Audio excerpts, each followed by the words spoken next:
You burst into the world in the freezing Arctic Ocean, where the water feels more like shards of glass than a home. You're tiny, slick, and completely unprepared, but you don't get a gentle welcome. Your very first mission in life?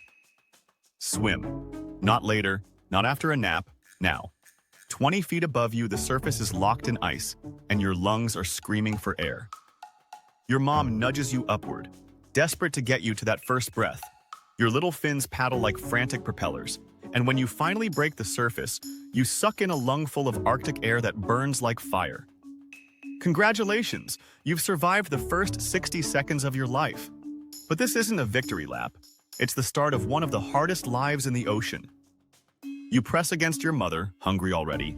Her milk is thick, almost creamy, and every gulp packs on the blubber you'll need just to survive in waters so cold most animals wouldn't last minutes. But even feeding isn't peaceful.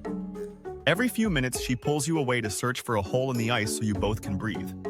When there isn't one, she uses her legendary tusk, the twisted spear jutting from her face, to smash through frozen ceilings just to keep you alive.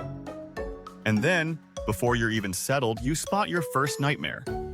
A shadow. Not the shadow of ice or your own pod, but something larger, darker, hungrier.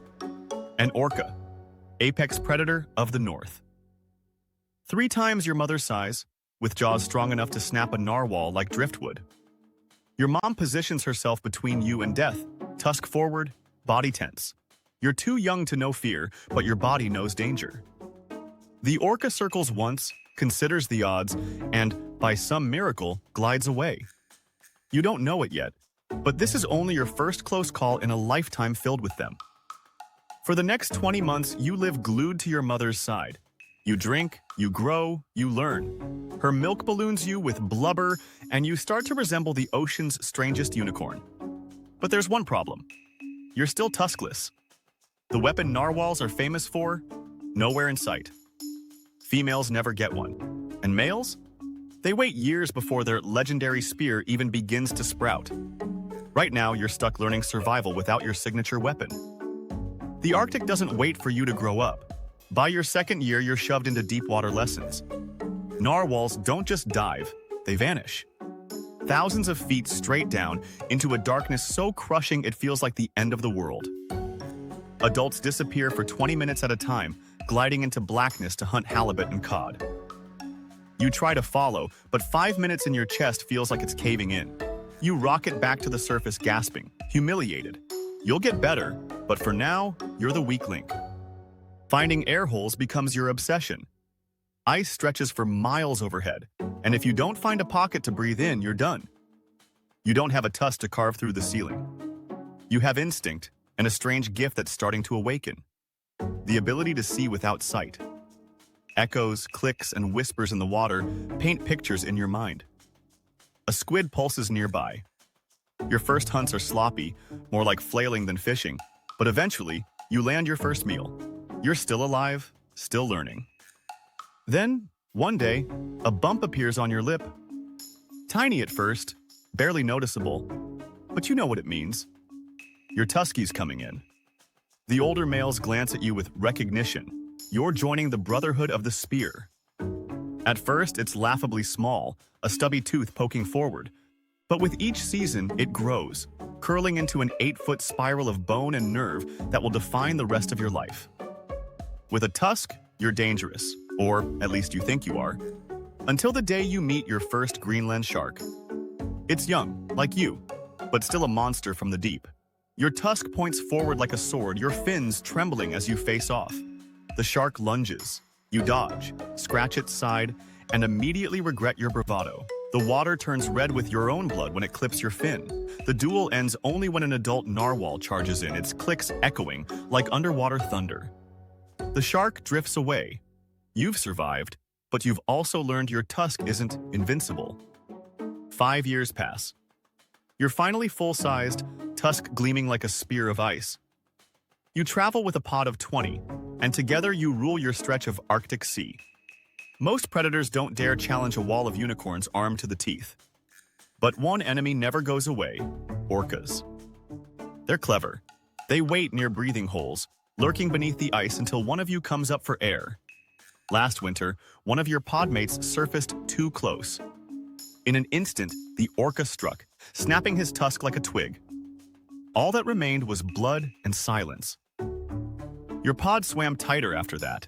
You never forget how quickly an orca can erase a life. Spring brings chaos. It's migration season, and pods merge in the breeding grounds. Hundreds of narwhals, spiraling and jousting in the ice-melted bays. It's the Arctic's awkward prom. Males twirl their tusks, spin in spirals, and clash like clumsy fencers, all for a few days of chance at mating. You practice your moves endlessly, showing off your 9-foot spear with the enthusiasm of a teenager desperate for attention. But here's the cruel truth. Most of the time, the females barely notice. They watch, they pick, and then they leave. Romance is fleeting. Parenthood, non-existent. Males never stay. The females raise calves in their own pods, while you return to your bachelor group, probably bragging about your clumsy dance moves. This cycle defines your adulthood. Hunt deep, dodge orcas, joust in spring, repeat. But the Arctic is changing. Ice melts earlier. Breathing holes shift unpredictably. Plastic bags drift where jellyfish once floated. Your instincts are ancient, but your world is new and unstable. One day, while basking at the surface, you hear the rumble of engines. Tourist boats swarm, chasing you for photos, their cameras flashing like lightning. They call you the unicorn of the sea, marveling at your tusk. But to you, it's just another day of being harassed, poked, and misjudged. You're not a fantasy, you're a survivor. And yet survival is fragile. Every dive is a gamble. Every breath under ice could be your last.